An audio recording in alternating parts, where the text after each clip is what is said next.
Hello everyone, Australian Collar here. Today I'm cooking some vegetable roti, or in Sri Lankan it's called the elolu roti. Right here I've got my ingredients. I've already made the mixer. That's flour, a little bit of baking soda, and I just kneaded that through with some oil to make sure it spreads nicely. I needed to do that, and I had to leave that for 2 hours. So I did that at home because I didn't want to be doing that out here. And here I've got my ingredients. If you have a look, I've got some shallots, some carrots, some onion, some fish, that's salmon. I've also got over here, I've got some potatoes, and I've got some oil. Now, here I've got a little bit of pepper because I like to add some pepper. I've also got with me some, of course, chili powder, and I reckon I'll be putting all of that in because I love my chili powder. And I've got some salt.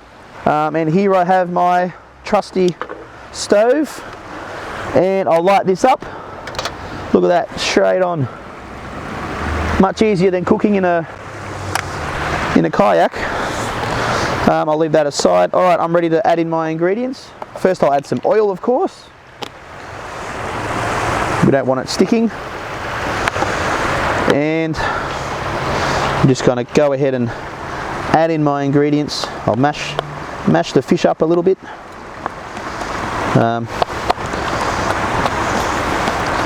Get that ready. Smells so good. All right, here we go. I'm ready to add that in.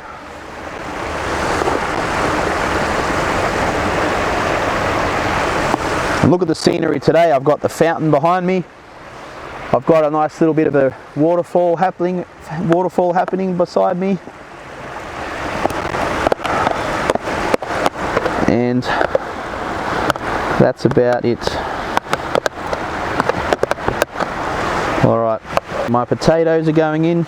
Might give them a bit of a mush for my chili powder.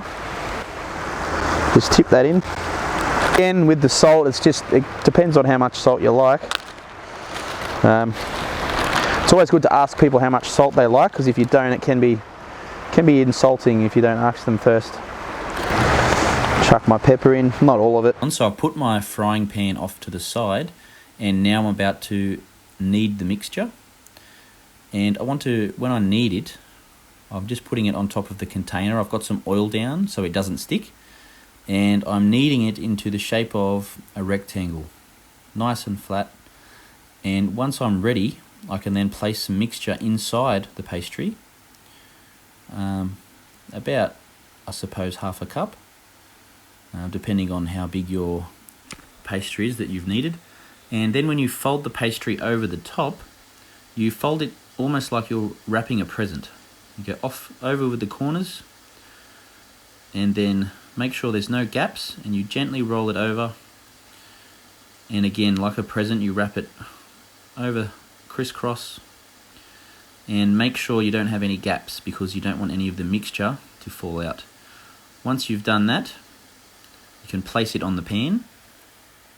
It's a good idea to once you've made them into your pastries, you want to make sure they're either a triangle or a square, because pretty soon, as you can see here, I need to stand them up on their sides. So if you make them the shape of a triangle or a square, it makes it much easier. And here they are done, and they were delicious.